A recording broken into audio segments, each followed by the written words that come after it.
तो आत्मनिर्भर भारत के लिए जरूरी है कि विदेशी निवेश के बजाय घरेलू निवेश को बढ़ावा दिया जाए। तो लेकिन किस तरह से घरेलू निवेश को बढ़ाया जा सकता है? इसे बढ़ाने के लिए हमें मैंने आपसे कहा कि हमें इकोनॉमिक फोरम डेवलप करने चाहिए। हमारे पास पड़ोसी ममालिक हैं और चाइना है 1.4 बिलियन लोग हैं, बांग्लादेश है 230 मिलियन लोग हैं। हमें उनको इनवाइट करना चाहिए, जहां हमारा स्ट्रेटेजिक डायलॉग है लोगों से, उसको हमें इनवाइट करना चाहिए। उस इनविटेशन में हमें उनके लिए इकोनॉमिक इंसेंटिव रखने चाहिए।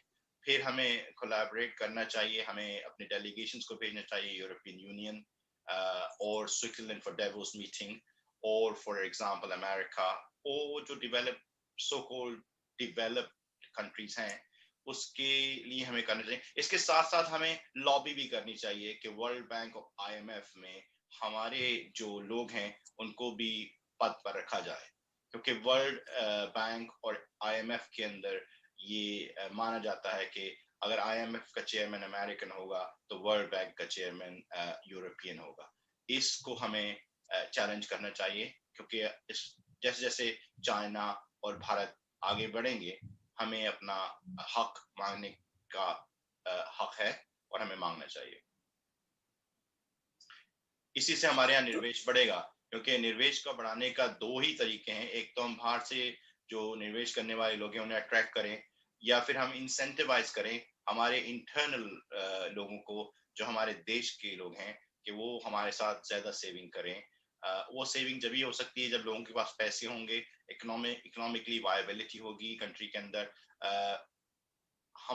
हमारी जो फसलें हैं वो अच्छी होंगी तो वो पैसे बचेंगे, तो वो हमारे बैंकिंग के लिए सही साबित होंगे और वो लोगों को अवेल कर जा सकते हैं। सो ये दो तरीके कार हैं मेरे माइंड में कि एक तो हमें बाहर से जो निवेशी आते हैं उन्हें अट्रैक्ट करना चाहिए, और हमें ये फियर पीछे छोड़ देना चाहिए कि ईस्ट इंडिया कंपनी अब एग्जिस्ट करती है, क्योंकि वो पुरानी हो गई बात। हमारी आजादी को 75 साल होने को आ गए, तो हमें उस बात का डर नहीं है। अब हम इतनी क्षमता रखते हैं कि अब हमें पे कोई भी दूसरी ईस्ट इंडिया कंपनी कभी नहीं आ सकती।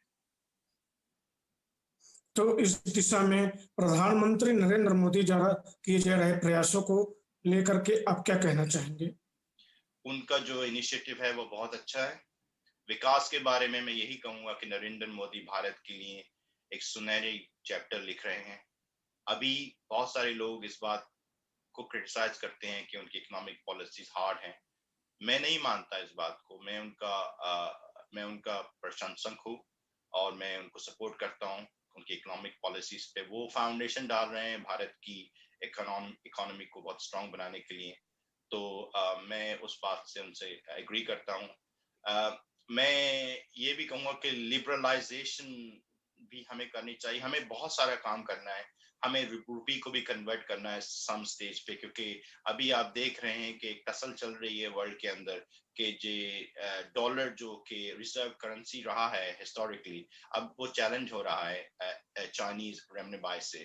तो चाइनीज करेंसी स्लोली उसको टेक ओवर करेगी। इसके साथ साथ हमें भी अपना एक पॉलिसी बनाने चाहिए कि हमारा rupee at some stage world stage पे कन्वर्टेबल होगा, और उससे जब वो होगा तो उससे वो रिजर्व करेंसी अगर बनेगा तो उससे निवेश बढ़ेगा कंट्री के अंदर, उसकी इमेज भी बढ़ेगी, क्योंकि उसके साथ साथ ये भी साबित होता है कि हम तरक्की याफ्ता मुल्कों में शामिल होने लगेंगे। तो वो पॉलिसी भी आई थिंक मिस्टर मोदी कर रहे हैं, प्रधानमंत्री मोदी। तो उससे भी मैं बहुत खुश हूँ उनसे। इकोनॉमिक पॉलिसी में जो उन्होंने काम किया है, स्पेशली जो लोग ये बात कहते हैं कि जो उन्होंने नोटबंदी की थी, बहुत क्रिटिसिज्म हुआ उनका। मैं उससे एग्री नहीं करता। मैं एग्री करता हूँ कि जो मोदी सरकार ने किया वो सही किया, क्योंकि नोटबंदी से जो प्रॉपर्टी प्राइसेस हैं आप देखेंगे बड़ी बड़े शहरों में वो कम हो गए हैं। नोटबंदी से पहले वो बहुत हाई थे, तो उससे अफेक्ट तो हुआ है कि जो प्रॉपर्टी प्राइसेस हैं वो कम हुए हैं। उसका यही मतलब है कि जो साधारण लोग हैं वो अब प्रॉपर्टीज को अफोर्ड कर सकते हैं। तो ब्लैक मनी जो थी सिस्टम में वो कम हो गई है, इसका हमें मानना चाहिए बात को। उसके साथ साथ इंटरेस्ट रेट हमारी काफी लो है, अभी और लो की जा सकती है। उसके लिए हमें देखना चाहिए। तो finance ministry I am sure is working on that. Inflation को हमें कंट्रोल रखना है। इन्फ्लेशन हमारी सबसे बड़ी एनिमी है इन इंडिया की। भारत की सबसे बड़ी एनिमी मेरे ख्याल में इन्फ्लेशन रहेगी। जब तक इन्फ्लेशन को हम टाइम करके चलेंगे, उसी से हमारी जो है वो आस्तिकता बढ़ेगी। इन्हीं बातें को लेकर इन्होंने बहुत अच्छा काम किया है। और मेरे ख्याल में इन्हें डेमोक्रेसी, अगर आपके पास फुल मैंडेट हो, जैसे कि मिस्टर मोदी के पास 2 बार मिला, उनको बहुत जबरदस्त मेजोरिटी है, उनके पास बहुत अच्छी मेजोरिटी है, उन्हें यूज करनी चाहिए मोर इकोनॉमिकल लिबरलाइजेशन लाने के लिए भारत के अंदर। और स्टेट्स को भी प्रायोरिटाइज करना चाहिए। बिहार स्टेट है हमारी, हमें बहुत पसंद है, वहां से हमारे बड़े बड़े डॉक्टर निकल के आते हैं, हमें वहां पर इकोनॉमिक डेवलपमेंट चाहिए। राजस्थान है जहाँ से मैं खुद आया हूँ, तो हमें वहां पे भी इकोनॉमिक डेवलपमेंट चाहिए। और हमें केरला है, वहाँ इकोनॉमिक डेवलपमेंट होना चाहिए। हमें मेरा मतलब है कि एक तरह से हमें इस बात से अलग होना चाहिए कि हम ए और बी स्टेट्स को डेवलप कर रहे हैं, हम भारत को डेवलप कर रहे हैं और सब एक। तो क्या यह कहा जा सकता है कि आत्मनिर्भर भारत के माध्यम से हम वैश्विक अर्थव्यवस्था का केंद्र बन सकते हैं? ये बात तय है कि भारत फिर से सोने की चिड़िया बनेगा, और ये अगले 20 वर्षों में हो जाएगा। और ऐसा भी मुमकिन है कि अगर भारतीयों ने काम अच्छा किया तो हम दूसरे नंबर पे भी आ सकते हैं वर्ल्ड के।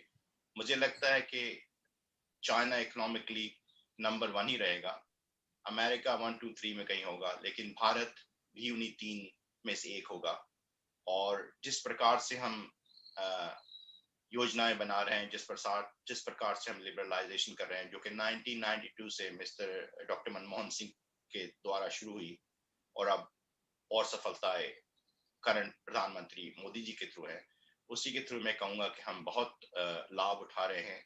और हम without a doubt we will be a golden bird of the world again within 20 years। And ये हमारे लिए बहुत बड़ी क्षमता की बात है कि हमारी 100 साल की आजादी की वर्षगांठ जब हम मनाएंगे, तो उस वक्त तक हम दुनिया की 3 लार्जेस्ट इकोनॉमीज में से एक हो सकते हैं। ये हमारे लिए फख्र की बात है, इस पर हमें बहुत खुशी मनानी चाहिए। और मैं उस दिन का इंतजार करता हूं जब हम अपनी 100वीं सालगिरह लाल किले से मनाएंगे और हमारा नाम तीसरी बड़ी इकोनॉमीज में से एक में होगा।